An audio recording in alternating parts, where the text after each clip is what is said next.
We are live. Let me refresh and make sure no echo, make sure we're not blurry, make sure everything is good. Nothing yet. All right, YouTube, we are good. And we do have a question in the chat. If you can answer that before we start, Mindset Monday. How's your weekend? Let me see. Rock the Kicks, the man misinformation in hand. Kaiser, Sneaker Pickers, Pacers, Infinite Wealth, Sneaker Pickers, Big Money Mo, Rory Matt, Josh Leva, Vintage Profit, my boy Miles. Today's going to be a little bit different as far as I want to talk a little bit about business stuff. Usually Right. mindset, motivating, that kind of thing. But I did see something interesting online as far as growing an eBay business or scaling an eBay business. Mm-hmm. And what are the differences in the two? And what are you looking to do? You watching, also from the bee's perspective, my perspective, and where do we want to go from there? Right. As far as seeing growth, and there's different ways to look at this. So interesting. Also want to see, what Big Money Mo, Miles, William Perry, people that have been doing this for a while. What do they kind of think? eBay Right. Poshman. And Palma, what's up? Got a requested return from a sale this weekend. I think I got maybe two returns. Right. First return in 2 years Oh reselling, wow. man. Well, congrats to you. That Yeah. I mean, you might have to frame that return or something like that. But I kind of like. I mean, I really do. Very interested when I saw the title because, like you guys know, Glenn don't really give me any heads up besides the title, like you guys do, and he said it that what's really the difference, and I think it's very vital that we're talking about this now because at the end of the day, like you really don't plan for 2022 when 2022 happens. There's not planning anymore.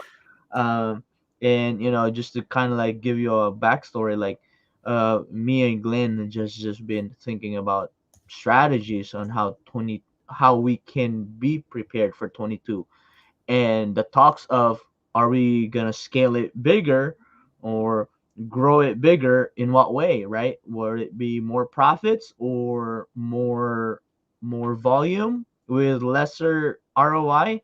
So I think I'm interested to dive deep on this one. All right, we're gonna get the best of Preacher B today and see what he's thinking. But the question: how were sales this weekend? As of right now, 16% fire, 50% said okay, Mm. 34% at Dookie. Mm. Me and B talked about what the sales look like compared to last year at this point, and I think I was down 11%, Yeah, and you were up how so much? 3%. 3%. So, Yeah, and I it, don't know, it was a very it weird weekend. it feels like we're down 50%. And again, I think this topic is gonna get brought up because I think just your level of growth is so much bigger than like you're just a lot more mature now compared to last year. You're a better business person today than last year. So I feel like because we have put in the work, I think our expectations are a lot more compared to Yeah, they're a what lot we've done higher. before. They're a lot higher, and we always talk about this. There are a lot of things that we can't control, especially with how the supply chain and the economy is going. But again, yes, I agree with Glenn. It's been kind of like meh. It's just okay. I thought it would have been the climb now, but I guess we'll hope for it next weekend then. Yeah. Probably as we get closer, I guess, to Black Friday, that kind of stuff. But Browntown finds Great Point stores will be drier with the borders open. Thus, us that are closer to the borders, but have to source earlier for sure. Patrick, eBay, the more you list, the more traffic they generate. Dude listed a pair, not even 12 hours later, and it's sold. Mhm. Baker Brand, what's up? Mhm. Let me see. Retrospective Gear, what's good, everybody?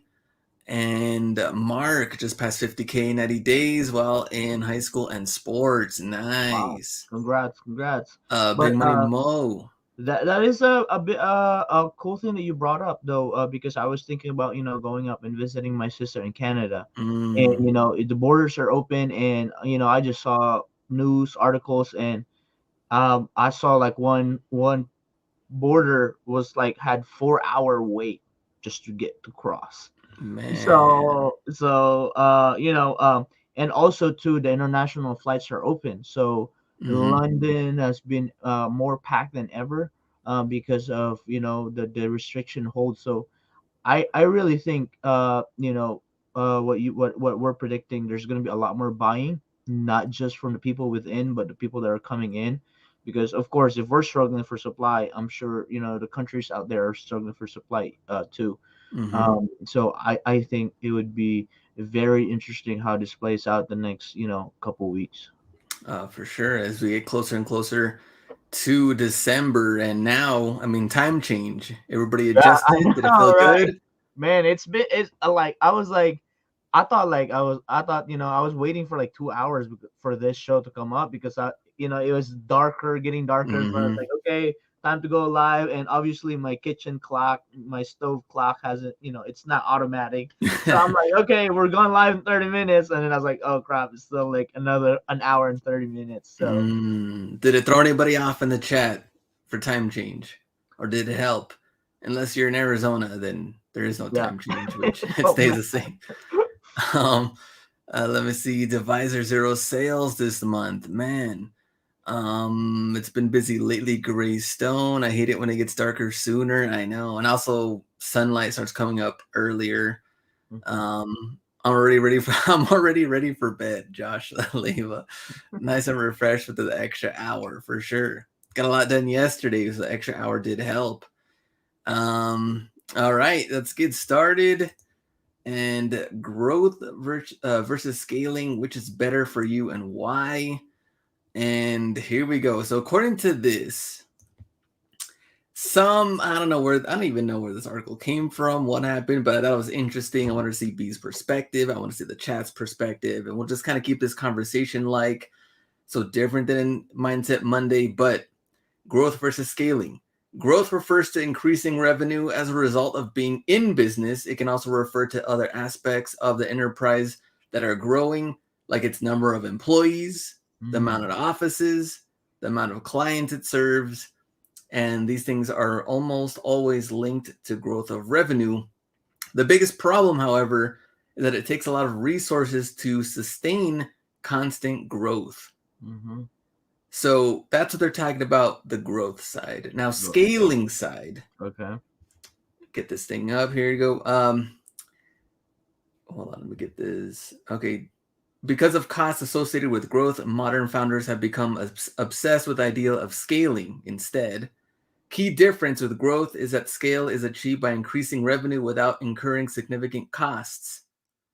So in this case, we're looking at it to where we're bringing in a bunch of items and you can handle these items and the revenue is a lot higher. But on the growth side, it's like I need more room, maybe storage unit, maybe warehouse, maybe employees, someone to ship, someone to list, someone to take photos.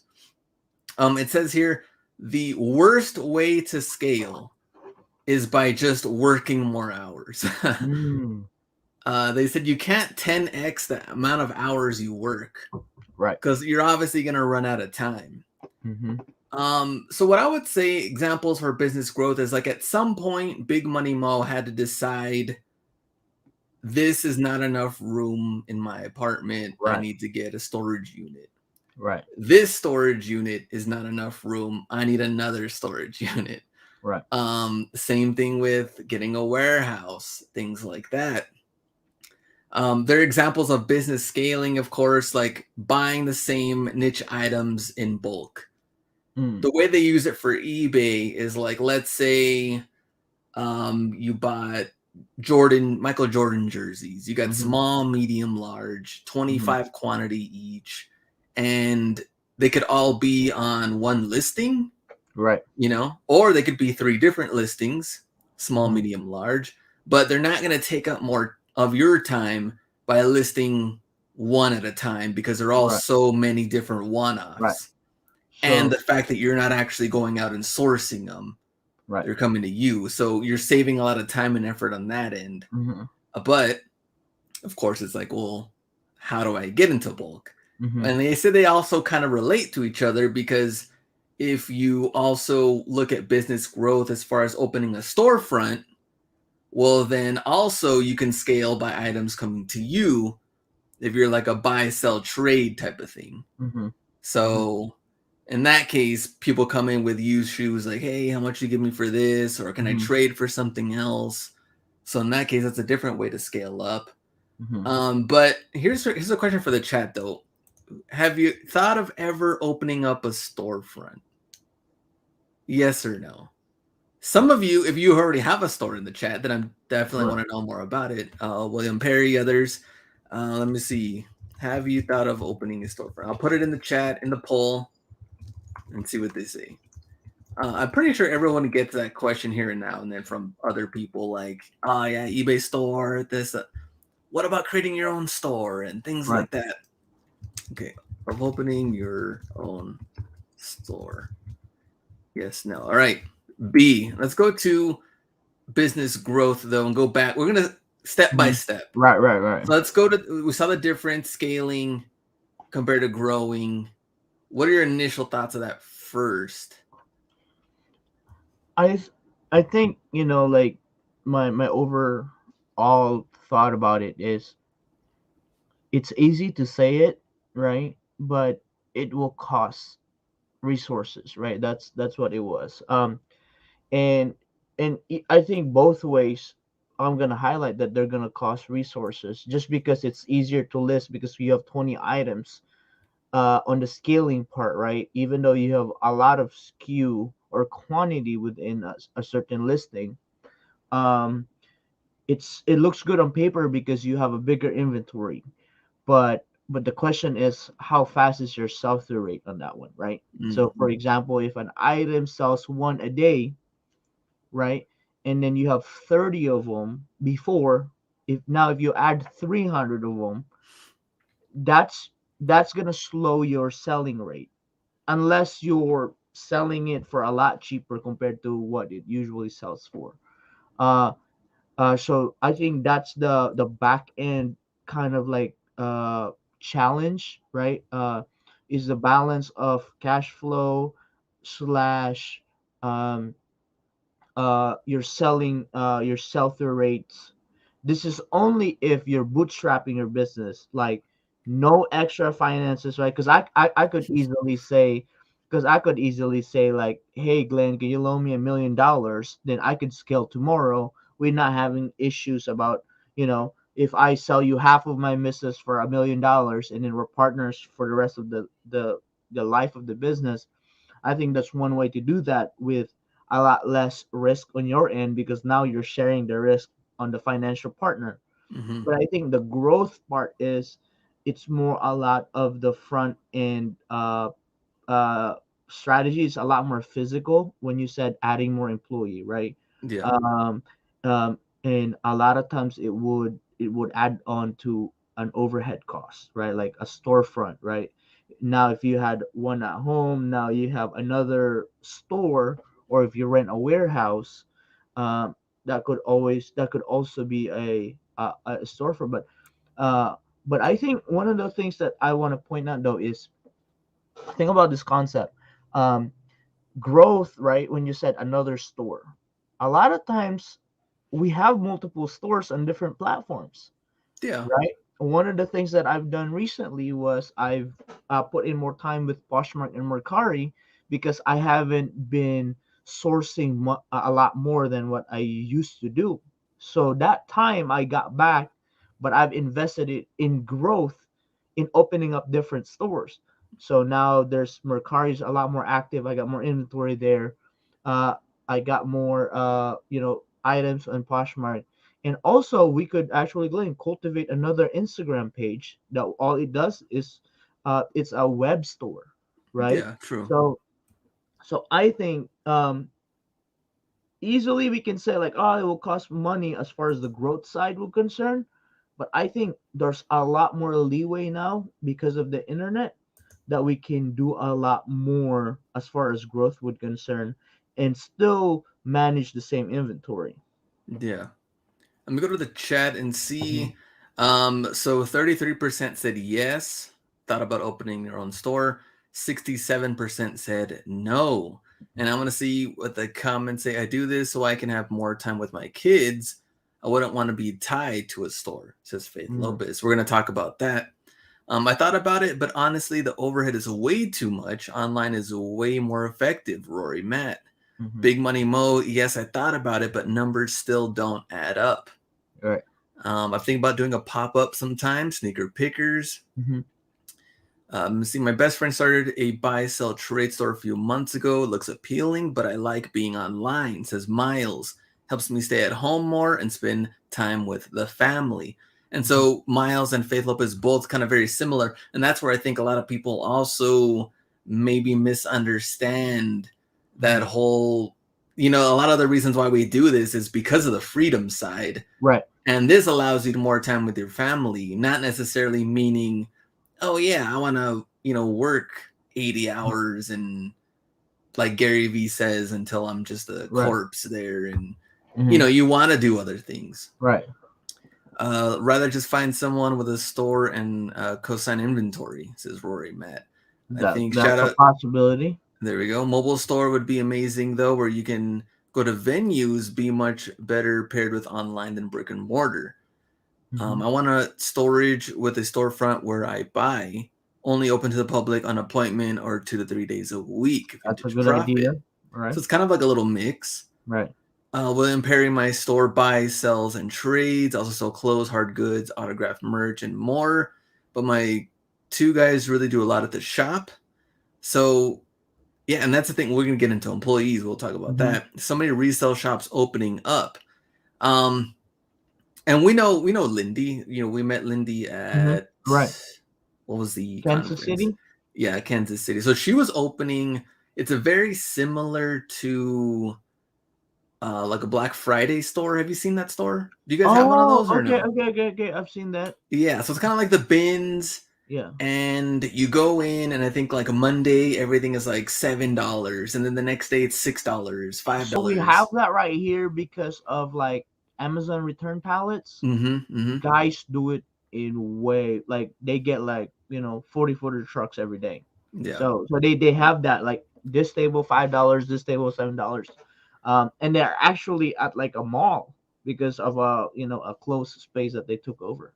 Yeah. We started off with one, and now we have like four of them. Oh wow, So yeah. like they're doing really good. And so I think she's opening one, I think in Kansas or where she's Hmm. at, I think. Hmm. But yeah, that's like and a lot of this is like Amazon, the pallets, like you said. Hmm. So Yeah. Hmm. anybody in the chat source there, I remember I went and I think I got sick like from Hmm. that. I think I got sick because it was so packed, and like this is before we can't, the Right, virus or right, whatever. right, But this right. was like 2.5, 3 years ago. You know how like everybody's like touching stuff, and there's just like Mhm. so many people, and then like I didn't feel good like a couple of days after that, and I was like, I wonder if it's There was no ventilation or something like that, or maybe they weren't maybe. ready to do all that. But yeah, I did try that before, and I bought like pallet returns, and man, Mm, it's so hit or miss. And the only way you win is you buy a lot, right? Because it's like betting on one thing at a time, right? And if it's an L, you lose money, right? But these guys buy everything, and what I've gathered is I became kind of friends with the guys that run it. mm, They actually get the cream of the crop, which is pretty much the electronics, because they've yeah. gotten iPads, iPhones, and all that stuff that gets partnered in there too. And especially But if it's broken, they still figure out how yeah, can who can get it fixed and things like yeah, that. So yeah. Phase 005, $5 in the super chat. Thanks for that. Thank you for all the advice you guys give. It's been super helpful. Recently started reselling. I noticed that you have a 60-day return. Um, so I think on some of the items I have 30 days, some are Mhm. Yeah, 60-day. but we take But returns we ultimately. do take returns. Haven't had too many, and when they do happen, it is what it is. But hasn't really been. even from the whole thing that we have been doing, that hasn't been No, bad. no, not I at think I all. may have gotten like 3 returns in the last month or so. I know 2 jackets for sure, 1 golf shoe, not too much. Hmm. Vintage Profit, I ordered pallets during the shutdown. You end up with too much crap you can't sell. I know there's Yep. a lot of broken items. Well, I see them all the time. Swap meets on Saturdays, things like Yeah, that. they take them there too, right? Take Yeah. them there. And it's kind of like, you know, it doesn't work. I know it doesn't work. Why am I gonna, like, I don't know, buy it and give you a bunch of money for it? But let me see. Let me go back. Do you remember? Do you recommend doing that in the beginning? I've been doing this for about 3 months. As far as a return policy, I mean, Yeah, you should accept them. I don't yeah, think.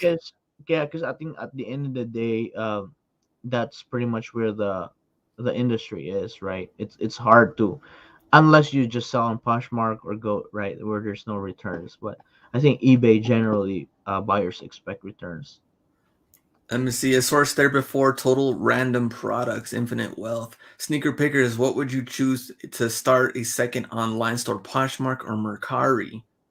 I think Mercari just because the fees Yeah. are lower, and I think me and Glenn agrees as well.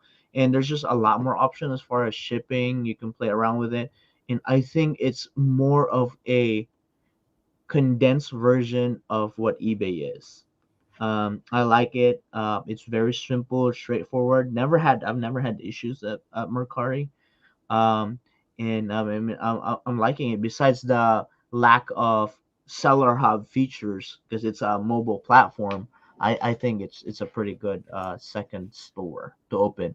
Poshmark just gets cluttered, just because of the sharing portion of it and stuff like that. Mm. So I think Poshmark, you have to be really good at what you sell, kind of like just the specialty of the stuff you sell. But what we've noticed with Mercari is sportswear does pretty good there. And I think, man, I guess with a lot of people that I talk to that are selling on Poshmark always tell me like the low ballers are bad over there, Yep. the worst. Yeah. But the thing is for Mercari that I like is that at least they have to be within a certain range. 20%, Like, right? They can only yeah, offer 20% less than what you're listing. That's why they yeah, message you. You want 40? yeah. I know. Let me go back on here and see. Yeah, Mercari must much better than Poshmark, says Rory. Let me see. Lots of resellers go to Amazon and return stores. Just gotta watch out for fake stuff, textbooks, or expired supplements. Reasons why they were returned. Mm-hmm. Browntown Fines going on a year thanks to the show, and I have no return policy. So there we go. Hey, if it's working for you, keep doing it. Any return issues on Mercari? I've only had one, and that was like, and I don't remember what it was for. But it's been pretty good. Yep. Let me see. Used games on Mercari, Fire. You can also source on Mercari because Oh some people yeah. willing to take some good deals and stuff. Um, all right, and then go back to the growth part. All right, so who has anybody working for them in the chat? Besides husband wife combos, things like that. We're Yeah. talking about, hey, I External hired, employer. Right. Yeah. yeah, I hired somebody to strictly list, strictly take photos, only ship, things like that. Anybody in the chat that's doing that right now or is thinking about it, what is stopping you? And or have you not thought about it because you're thinking, well, I can do it myself, no need to right now. Hmm. B, and what do you think on your side?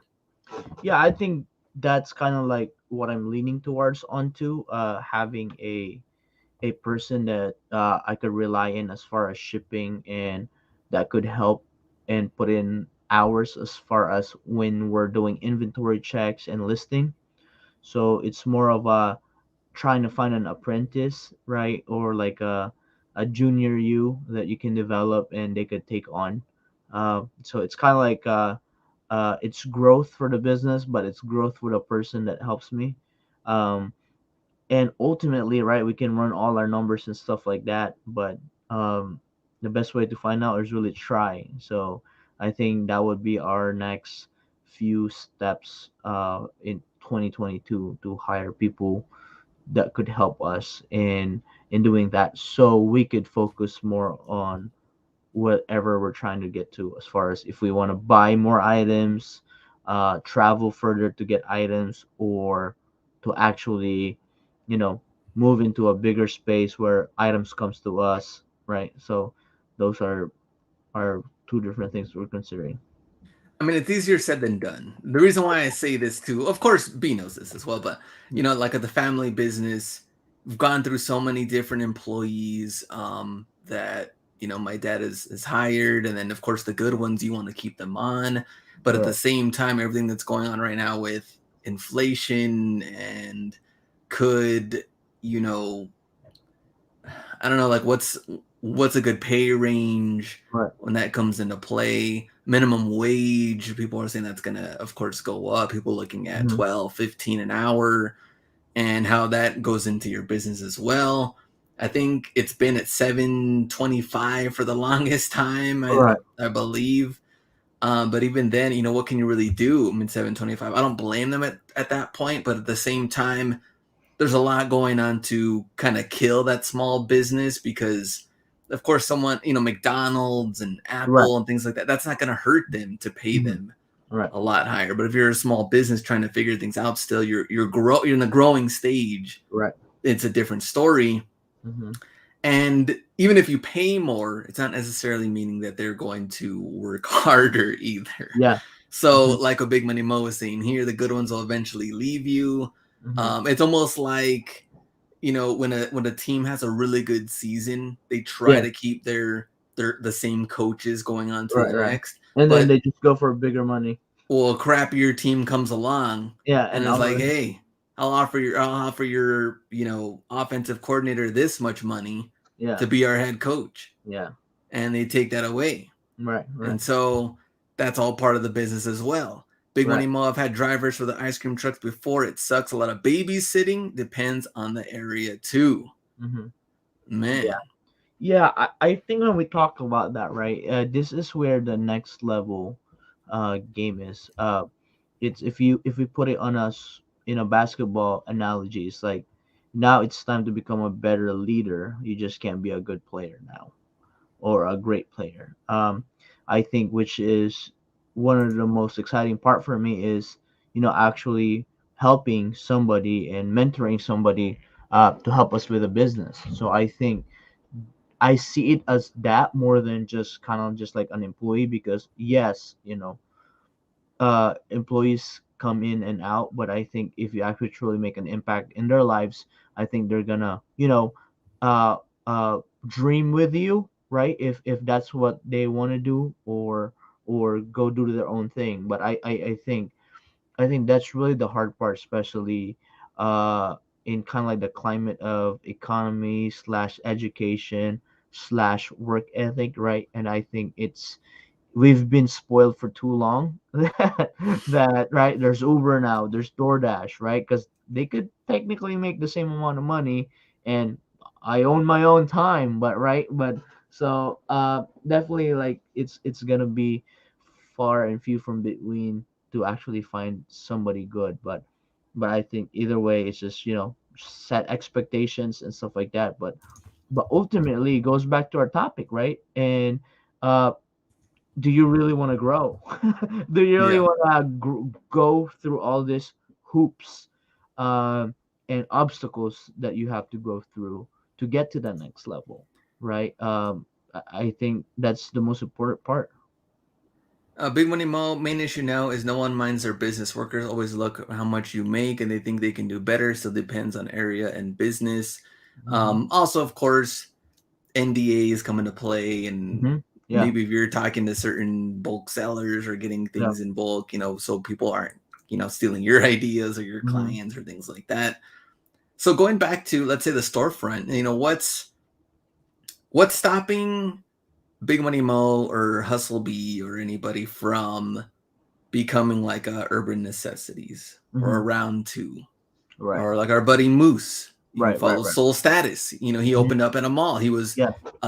Toledo, and then he moved, it's like a small store, and then he moved into the mall, Yeah. buy, sell, trade, Mhm. things like that.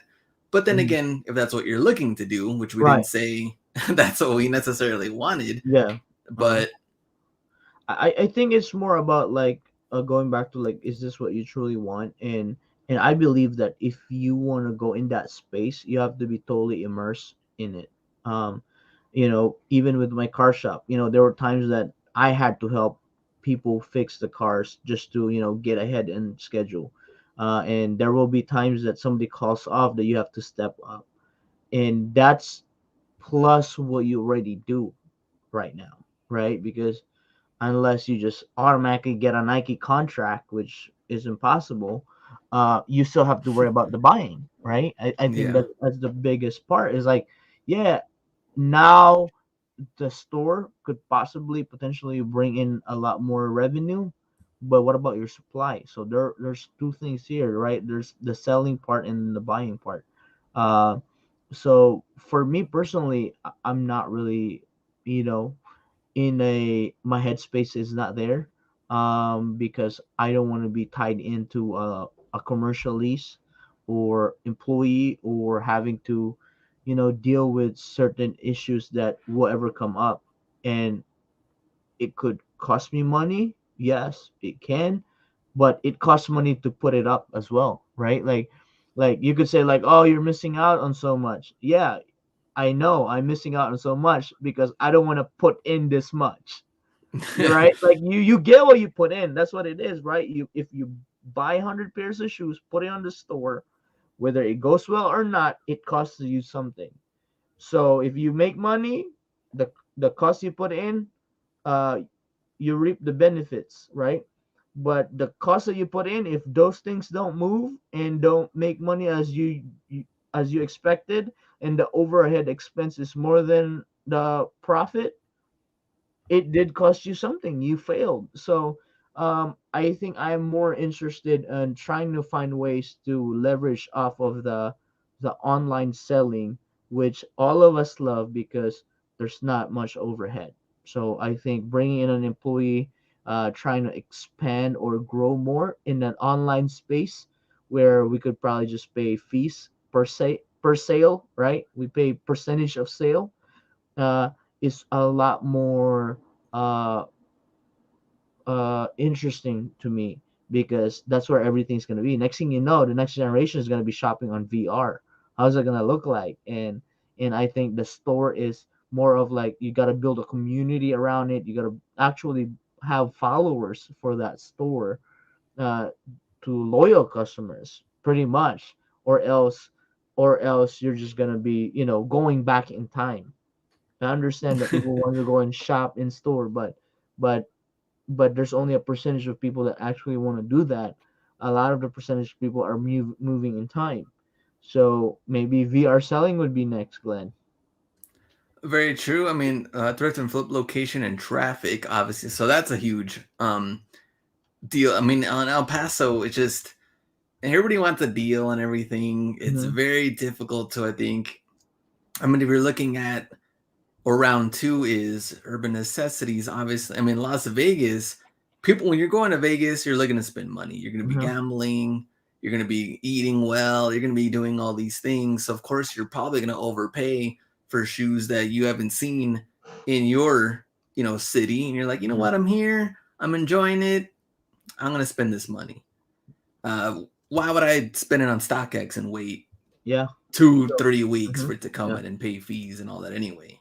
Mm-hmm. And one thing also no one's really talking about, let's say when we opening a store, is customer service.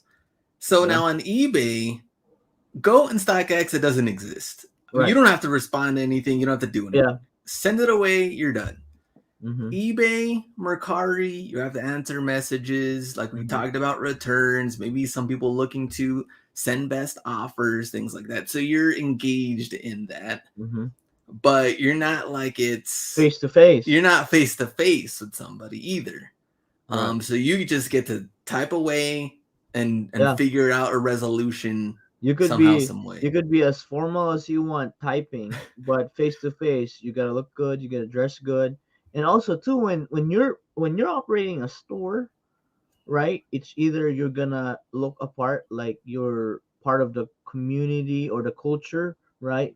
You gotta rock Yeezys. You can't be wearing dorky stuff. They're not gonna That's why there's a reason why Gucci and LV, their people are wearing black suits and everything like that, right? Because the whole experience is that whole package. That's why you Yeah. paying more in store, pretty much, right?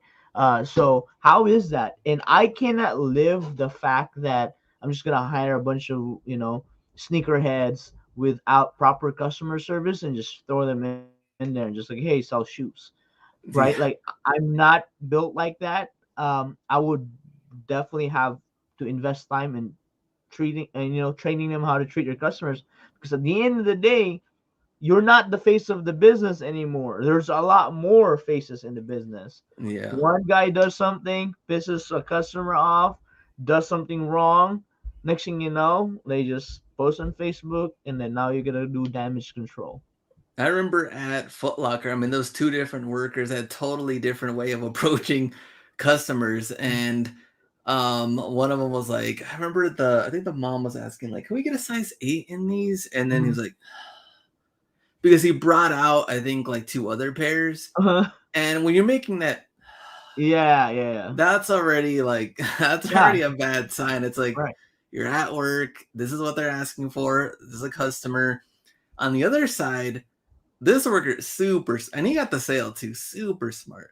Mm-hmm. Because the mom was looking at buying, I think it was like, oh, they needed like a 5Y or Uh-huh. 6Y or something. And you bought the And other two sizes. yeah, because he's like, just to let you know, they run Okay, man. a little Hi. snug, Yeah. they're a little tight, and you have to put in the neck, even though they're true to size. He knows Uh, they're true to size. He doesn't have the size in stock. He's yeah. gonna come out with whatever he has. They Yeah. run a little tight. As long as he gets them to try it on, Yeah. then move forward into whatever sales pitch you need Right. to get them to buy them. And you also don't want to be also super pushy though, Yeah. to Right. where they're just gonna leave. So Yeah. You're there's a just lot calling. of there's a lot of things that go into There's a that. lot of factors, and like it's crazy that you brought up the Foot Locker, the store that we love the most. A big company makes millions of dollars according to their articles, right? According to the articles. And they actually have a protocol or a onboarding process on how to train this, sales guys, and they're still crappy. Yeah. So imagine if we have to come up with a store, Glenn, we have to do better than what Foot Locker has done, and possibly have a better discount than Foot Locker, because if not, they could just go to Foot Locker and get 30% off all day. Right? And that's why a lot of those people work there, because they just want the discount. Yeah. Uh so what's like, now you're having to, if there's a good employee in Foot Locker, you can't even get him, because unless you give them 30% off in your sneaker store too, which is impossible. So I think there's a lot, and I'm not saying that don't do it, but it's this is coming from two people that have experienced a brick and mortar store, that has gone through it. They've survived, but compared to what we're doing now, it's the time, the lesser stress. That's the main reasons why me and Glenn have hair still. So I think there's a lot to consider, but if you want it, try it. Worst case scenario, you fail, you lose money. Let me let's see. You get a good. You have to look the part. It says miles. That's true. I go on Ultra Boost and do the sweats when I source. So at least you don't want to just show up wearing RBX or things like Yeah, that. And exactly. unless you're Supreme, that's where they treat you like crap and they keep coming back. Says Big Money Mo. That's Yeah, where I guess the product speaks yeah, for itself to where you yeah. can be treated like crap and then Hmm. you're fine. Hmm. Be like Cool Kicks customer service. We got a legend in the building. Every porn star that walks in. All right. Um, Let me see, man. Mile High, what up? Around here, they act like they don't even want to go get a pair of shoes for you to try on. They just continue their conversations with each other. Exactly. That's what they do. They just hang out in store. Let me go back up. Big Money wants some pretty good cases on here. See what he was saying. Oh, Armand, Glenn and Hustlebee can open a shop together. When is it opening? You have a social media presence already. Here's the interesting part. When we went to SneakerCon 2 years ago, I've noticed, well, number one, there wasn't really like a whole lot of people that was like, oh yeah, Hustler Hacks or oh yeah, Mhm. Hustlebee. It wasn't even like that. There was certain sellers that knew of us, but Mhm. like that Yeah. was it in that side of it. The other part that I noticed, so many different tables where people had business cards Right. and where there might have been low, we haven't heard of a lot of these, but of course Right. more and more as time went on, more people were like, I want to open up my own store. I'm a sneakerhead and I can sell sneakers. And how long will all of these stores last? Mm-hmm. Whether they're online or, I guess, or a storefront, and can they keep the supply coming in? Right. Because if you can't, that's where things start going bad. Because now you're gonna look at, well, I have empty shelves Shelf. here, Right. Right. and less people are buying, I don't know, this certain Jordan, or I went too deep on a certain pair and I got this overhead. Now I got employees. That's where things start getting a little crazy. We can do both online and in store, which is, I would think people would want to do that. It would make more Yeah. sense. Yeah, because like the sneaker stores around our area actually, have like their Instagram up, and they have an online store. But I think it's either really, I'm just the type of person. I mean, if you guys know me, it's like it's either I'm gonna be the best at what I'm doing at one thing, or not try to be average in both. I think that's where I'm coming from. If I ever want to open up a store, it's better be known in the city. It's better be the go to in the city. And I'm saying that I'm not leaning towards it because it'll cost money. Like if I ever want to open a store, it will cost me at least 50 to 100 grand to stock that store the way I want it. And I don't have that disposable income. Maybe one day if I have that, because at that point you're just like, okay, if it hits, it hits. If it doesn't, that's fine. That's just extra money. Uh, and I'd rather buy a nice car. A big one in Mo. There's a video where a dude walk around asks resellers at SneakerCon how much they make, and all the answers were around 10K a year. It's a Mhm, joke. mhm. Big money Mo. Which I would think, well, especially if they're only on hype, Yeah, yeah. because Well, for real. I mean, how much money can you make outside of that from regular Vapor Max, Even regular the GRs, 98s, yeah, right? The GRs? the the sneakerheads, which is what is actually is gonna have a store, right? Because nobody's gonna put up a store of bunch of old Air Max 95 Burlington finds. I don't think it adds up. But if somebody does, let me know. I mean, I'll give him props. But most of the sneaker stores are hype, right? Probably like 10-20% hype and 80% GRs.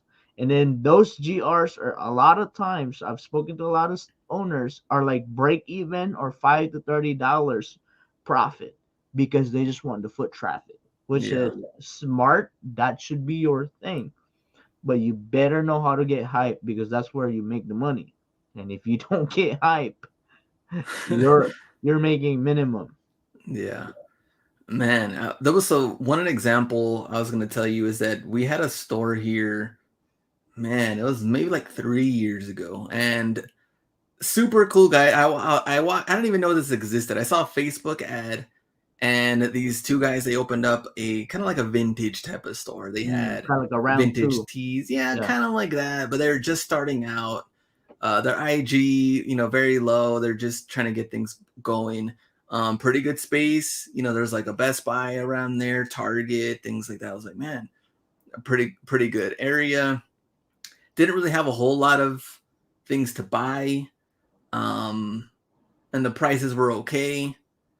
But when I walked in, and they greet you or whatever, but I didn't see anybody else working on anything else online. Like I feel like you would want to create like a station in the back or somewhere, even if it's in the front, you could still see them. But someone that's just working on eBay or working on an online store so that you can get those sales, but at the same time getting the foot traffic sales Mm-hmm. and have them work together. But I just saw the guys just kind of chilling. So it's kind of like, I think they're kind of like one of the store owners to where like they just wanted to kind of hang out. So you have those like hangout owners to Mm-hmm. where build the relationships. Right. Yeah, hey, like let's remember and reminisce on, you know, 96, 97 Right. Bulls and talk vintage. Right. And yeah, that's kind of like the community part of it. Yeah. But you're not making any money anywhere else. And in my head, I'm just thinking, I don't see this lasting like 3 to 6 months. Do they? How long? And the No. 6 month point, they were done. Yeah. Um, but I Because feel like you need that extra. 100%. I mean, because really, like, there's a lot of money to be spent on your opening on the first. I would say the first year of that business, you're not really looking to make money. You're just really trying to looking to make known, right? That's why you get clientels there. You build that business relationship. You break even on a lot of early buys to get to that customer that don't care, that will just hand you a check. It's like, hey, I want this, or just swipe on my credit card kind of thing. But I wanna shift the topic, Lynn, Okay, and go ahead, go let ahead. me ask you, what's your thought? Like, okay, so the brick and mortar is not kind of like feasible for us in the near future. What's your thought about a growth of, you know, uh, a growth advice for somebody that's watching the show, or scaling advice? Well, I think scaling advice definitely has to go through getting the product and Mhm. whatever the product's going to be to where you're not wasting or figuring out time, I guess, to get to that point to only get a couple of things here and there. Right now, it's very difficult because of what's going on, but there's still bulk sellers to buy from or online or different ways that inventory to come to you. That's the way I would look at it, was what you would have to do to scale and to figure that out. Mhm. And that's kind of like one of the, I don't know what I'd say, like hidden things that's in the reselling that everybody I think wants to know. Like, Mhm. who do I talk to get products to come straight to me? What do I Right. do to get that? And that's, I think, would be your next thing. But the problem is also is like that we run into the people that we have talked to and kind of open that conversation is, do they have enough capital to do that, Right. Mhm. to scale up to where, Right. hey, I got to spend 8 grand, 10 grand, 16 Mhm. grand, 30 Right. grand to get this certain product coming in, and Mhm. it's coming in bulk. So do you have the Right. capital to do it? Number two, Mhm. do you have the storage to do it? Mhm. Either whether it is in your house or you're buying or you're renting out a warehouse or Mhm. storage unit or something like that. Do you have the storage to do it? Um, and I guess, do you have also the maybe the right platforms to sell them on? And what's your, like you said, how fast is it going to sell? What's your Right. sell through rate on these Mhm. products? If you're willing to wait Mhm. and you can get the most money out of it and it's not going to hurt you with the cash Right. flow, then Mhm. you're fine. But if you need that money, you're trying to turn it over and over again, you're going to make very small Yep. amount of dollars per item. Um, so that's what I would say. I mean, it's definitely Yeah. there's a lot of factors, but that's kind Yeah. of the basics, I would think. I think the kind of like the steps that, now that you mentioned those things, right? Um, Obviously, like, that that supplier is not really just gonna fall. I mean, it will fall in your lap. It might seem like it's gonna fall in your lap, but you've earned it. But I think besides that is, I think one of the biggest things that actually helped me grow was added capitalization. Because let me kind of like explain the backstory, right? So when you have more capital in hand, it actually pushes you to buy more, obviously, right? Now, when you're in that kind of mentality, when you're in a buying mentality, now you're trying to explore different opportunities, right? Now you're trying to buy jackets. Now you're trying to buy hoodies. Now you're trying to buy different brands, right? And I think that opens the way of really putting yourself out there, that you're trying to buy more, right? Letting these people that you come in contact with that you're a bulk buyer, whether you're just $500 bulk buyer, $1,000 bulk buyer. But there will come a point that you're saying like, hey, I'm a lot more open to some of the managers I know now. I'm like, hey, I got about like 3 grand to spend. Can you help me here? Like, are you guys trying to look for move products that you want to get out of the store that you want to clearance out? And I'm gonna see if it will fit in my business. So I think that's the most important, because like you said, if you need that capital back, I'm talking about capital that you don't need right away, right? Like, for example, PayPal Capital Loan helped me a lot because PayPal loaned it to me without a specific end date. They just took 30% of every sale, right? So when I had my first big break, was I think it was like 20 grand they lent me. I went, you know, I tried to multiply that money a lot. So I think during that process, when you have the capital and you're in that buying mode and you're trying to explore opportunities, I think that's where it's all gonna build up to. You're gonna run into bulk buyers that is gonna share their other business. But what I don't want people to think, because we're not opening a storefront, it's a lot easier to do it. It's just as hard, because now you still need money, and now you still need to be a person of kind of like a person that's pursuing a way to buy things, whether you go to a lot more store, whether you travel further, because I've done that, and it's a way that have helped me, and it has worked because that's how I got here. So when you see 50 jackets there, are you willing or are you in a position to buy that? I remember one time I called Glenn. I was like, hey Glenn, I think this is crazy, but I just spent 3,500 on jackets. That was wild. But numbers line up, prediction kind of was there, and it all paid off. So the question is, are you going to be in that position with the amount of money that you have? Are you willing to explore new possibilities? And because here's two things, Glenn. If the supply is not there, all you got to do is wait. The supply is going to come back. Well, that was going to be my next question. Okay, so what if you have the capital, but Right. the inventory isn't there because let's say like 3 years Yeah. ago, Yeah. outlets, Burlington, Yeah. Nike, they're at Uh-huh. 5 stars on our power rankings. Right. You can buy things cartfuls. Right. And I think that's pretty important, that there is timing, right? There's timing to spend. And I'm not in a, I think the timing now is horrible to spend money unless it's a sure product.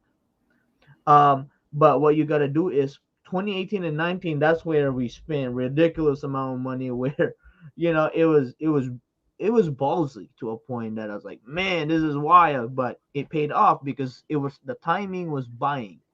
And I think it's either you wait for the replenishment of the supply, or you explore new opportunities, new brands, new category. So I think those are the two things that you can, if you have the capital. Let's say, I would say, if you have extra 5 to 10 grand that you're not gonna need, if you sell all your shoe collection, which is what I did, if you sell a car, or if you sell something that's valuable. I even told a guy that he wants to get in. He said he didn't have capital, but he had a Rolex in his hand. Freaking sell that, and now you have capital, right? But he wasn't gonna sell his Rolex because he was valuable to him. I was like, okay, well, the business don't care for you right now because you don't have capital, right? So I think get that 5 to 10 grand kind of capital, and try to practice bulk buying, because that's the only way you're gonna do it. Clark Kent, $10. Scared money don't make money in Mm, the chat. yeah. Here's a way that I'm approaching it right now. Um, and I told you guys in the same thing that I started buying a bunch of hats from a bulk seller Hmm. because eventually I want to get That's all into he the has now, right? jerseys, Yeah. hoodies, things like that. He ended up getting some jerseys, but he was hoping for a lot more. Hasn't come in yet. I did get like Mahomes, Brady, things like that, but Luca, but not in the quantity that I wanted. Hmm. That's still not there yet. But the hat case, it was like, I think I ended up spending like 2 grand or something in hats. Crap load of hats. The good thing is they're easy to store. Right. But the numbers aren't bad either because they're so cheap. Some of them are paying $2. New era fitted hats, things like that. Cool. Like the money's definitely there. But what I would like to do, and the main goal, since we're kind of getting into that, Mm-hmm. but the main goals what I would do is like, all right, cool. Even if the hat thing becomes successful and it's a thing, cool. I tried it out. But if it does work, to have the hat thing and eventually leading up to the jerseys and hoodies, at the same time, let's say Ross, Burlington, and Nike start heating up, then the bulk seller starts heating up that I was originally buying Right. shoes from. Mm-hmm. And then same thing with the other bulk seller that was doing the hype. To have all 4 of them at once down the road working, then that's where you have to really look at how am I going to do that now, help wise, storage, Mm-hmm. shipping, listing. But I don't know what that looks like yet because of where we're at Right. timing wise, like B Mm-hmm. said. So I'm kind of like, I already have those relationships with the other ones, but as of right now, they're not getting anything from timing Right. because shoes aren't coming in. Right. And this is for people that have been dealing with Nike. This guy's been dealing with Nike for 12, 15 years already. Right. Gets samples, gets random stuff. And he's like, I'm not getting anything till spring. So Mm-hmm. that's where I'm kind of like, all right, well, I got to be patient on that side. Let me work on this side. And then I want all of them to be working, Mm-hmm. fire all cylinders from that point. But we Oh, don't know. for sure. And all you could do right now is really get your system. Somebody said here, eBay Flashman, you have to have a process how to list and ship fast, right? I think in every business, the better or the best businesses out there are the ones that have their processes down. What Mm-hmm. time do they ship? What time do they fulfill? What's their amount of time per listing? I've had this conversation with my wife recently. I said, how fast can you list efficiently with not having, not giving you a headache, but what's fast for you and is sustainable? Because ultimately that's going to be the basis of how we're going to turn over this, right? Let's say she can list 100 items a day, and if I get 1,000 items, that's me knowing that this is 1,000 items not going to get listed until the 10th day. So now it's my job whether I hire more people to lessen that time. So now we're talking about, systems and processes. But again, somebody said you take the, you when opportunity meets preparation, that's when they say it's lucky. Mm-hmm. But man, but you've been preparing for it, and I feel like that's what's gonna happen in your business, and it's been happening in my business. That's got me to this level, but I'm waiting and I'm trying to prepare now for what's to come and what we're trying to accomplish. So I think, like I've always said, I want to have a $500,000 store inventory, turn that twice a year. That's $1 million a year in revenue, and my goal is how can I do it with the least possible overhead so I could net more? Ultimately, that's the goal, right? Because I could say like, oh, I can do $1 million if I put in $900,000 of capital and make 10%. So I think I think that's the honest question, right? Like you have to truly know how much you net, and then see if you buy in bulk, because sometimes bulk is actually less ROI. There's just more volume. I mean, not sometimes, most of the time, when you buy bulk, when it's wholesale, you're thinking about volume, not more profit. Yes, Yeah. more profit based on quantity, but it's typically less profit per quantity. You're just moving a lot of quantity. Then that's when you win over time. So. See, work smarter, not only harder. Take this downtime to invest in other parts of your business as miles. Mhm. Systems help balance family, time, work, and side hustle. Right. And that's the thing. So that's what B was also saying. Like that's if you want to grow, Right. because not everybody does. Like if you want to have that money coming in, and you're not looking to put in more hours and have that added stress and do other things. You want to have that money and salary for yourself, whether it is a side hustle or not, or it's full time, but you have that time for the family, which means more to you in that case, then you're not going to be looking into that to be stressing out as far as like hiring employees or getting a warehouse or things like that, which is fine too. Like, not everybody wants to keep growing and scaling in that side of it. Mm-hmm.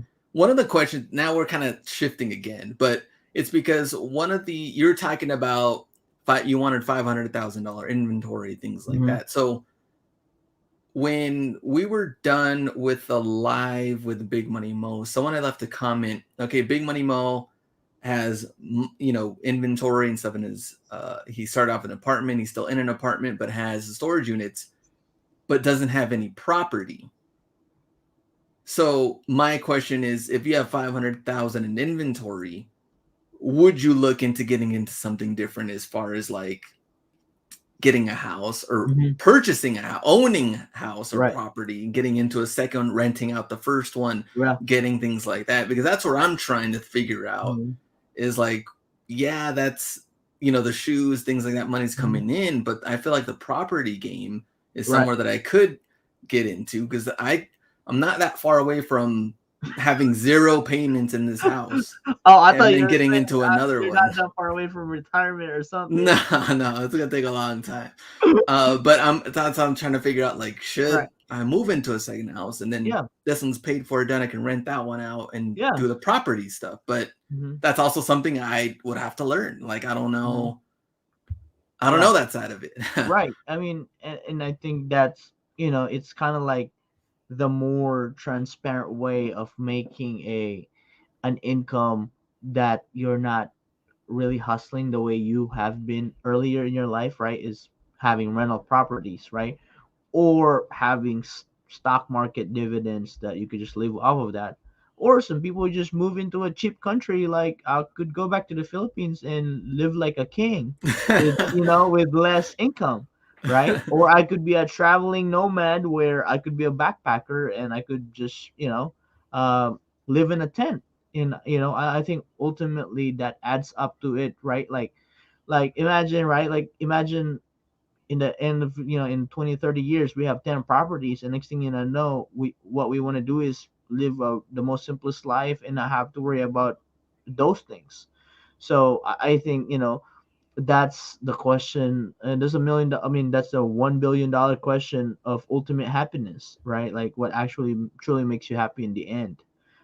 So whether that's having more stores, having more employees, having more house, having a bigger house or a smaller house, or no house at all, right? Because who said you can't rent it for the rest of your life, Yeah, right? So that's the question, and I think this is a good exercise that we've done tonight it on is. Yeah, I mean, it's a good how conversation to. how we could, articulate, because at the end of the day, right, what do you want to accomplish in life? What do you want your legacy to be? And are you happy doing it? Because Yeah. I could be the greatest reseller ever when I die, right? But I was not happy. I was stressed having to deal with people in the DMs or something like that, or having to stress about returns or Yeah. something like that, right? So I think this is a very productive, and it's a good exercise that we ought to have more often. And let me go back to the chat before we end. Yeah, so Big Money Mo, don't need property currently. I can easily 3x or 5x my money in the market. And that's the thing. Maybe the property thing is like maybe towards an end game, maybe Hmm. towards of like, but kind of like Vintage Prophet said too, everyone doesn't want to be a landlord. It's also not hands free, which Yeah. is also true. All right. So it is a totally different ball game. But yeah, I did throw it out there because it has been something that's been on my mind. But it is probably more of like maybe when you're just at a certain point to where Yeah. you've, I don't know, want to just take the business at a totally different thing and learn something totally different new, and you All have right. the capital to do it. Yeah, very profitable, says Kaiser, which for sure. I mean, just the other day, the air conditioner didn't want to work and it was blowing hot air. And I was like, what's going on here? And then changed the filters and went outside, went to check the air conditioner. I, I went like too far. I changed the like capacitor stuff. I don't even know what I'm doing. And I Uh-huh. figured it out that way because of YouTube and Google and searching things. Did you fix it? Yeah, fixed, but not. I just feel like, well, obviously you got to hire someone to figure these things out when you do have a property and you're renting it out to somebody and they start messing around with stuff, whether it breaks or not, or they forcefully do other things to where like, oh, someone punched a hole in the wall. Right. Someone messed up, completely tore up this carpet. Someone, I don't know, things. It's a totally different ballgame, like everybody else is saying here in the chat. But even Mhm. sometimes owning this house and I'm figuring out like, all right, I got to do this, I got to do You that. don't even want to own it, right? I, Um, I I'm mean, like, I let's get mean, this done. no, really, it's like there are days I was just like, man, I'm gonna just get an RV and get a storage. There you go. um, Hire a property manager, yeah, Kaiser. exactly. Hire property manager, then that eats up into your profits. So it's kind of just like adding an employee to your business, right?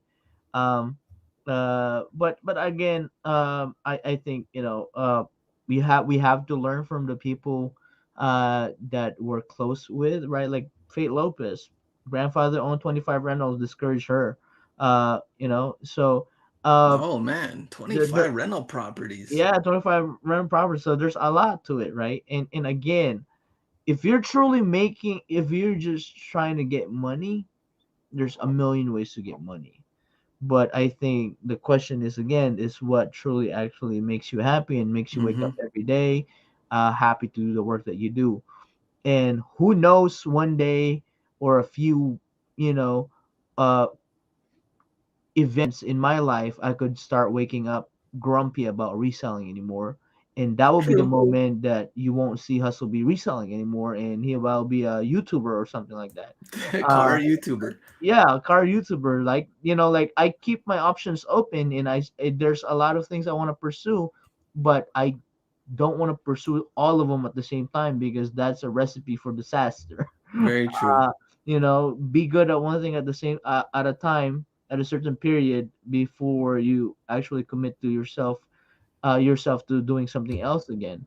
And there are small projects that you can work on, and it's not always 100% in, but knowing that about yourself is actually very important, right? Like, Yeah. or you could be Glenn, that's you know really good at YouTube reselling content, and then reselling sneakers, and then who knows, he could be the real estate guru next, or or I could be a Ty Lopez. right, or ultimately just have two rental properties and live off of that, right? Like I could have a I could just dream of having one and then rent it out for $10,000 a month. I'm good with that. Big one about true. You have to love what you do so you can put the time without feeling it. So that's Mhm. ultimately, of course, what it Yeah. comes down to. And that's what we were talking about here: growth or scaling. If you want to take it to that point, because like we said too, not everybody is trying to get to that, and some people want the freedom side, Mhm. family freedom, your own time, your own hours, things like that. So Oh, there you go. definitely. Hustler hacks houses with Triple H. Oh man, so Uh, definitely a good Monday show, kind of random than the other ones, but it was a good conversation to see where kind of what people are thinking, where you're headed, what do you want to do, and kind of going into next year yeah, as start well. thinking about it. So It's another year, right? We're all getting older, and wiser at the same time, hopefully. So I think this could be a thing that we just exercise our brain and think about possibilities. And maybe, we're not supposed to be a reseller for a long time. Maybe this is just a stepping stone, or maybe we're gonna be a reseller for a long time. yes, sir. We don't know, but like Miles said, meantime, let's say things are a little bit slower in the stores. You're working on other parts of your business, which Hmm. I think is super smart. So all right, we are done. Hope you enjoyed this one, and we'll see you on tomorrow, Tuesday, Thrifty Tuesday video, and then Wednesday we'll be here as normal live show. Wednesday, see ya.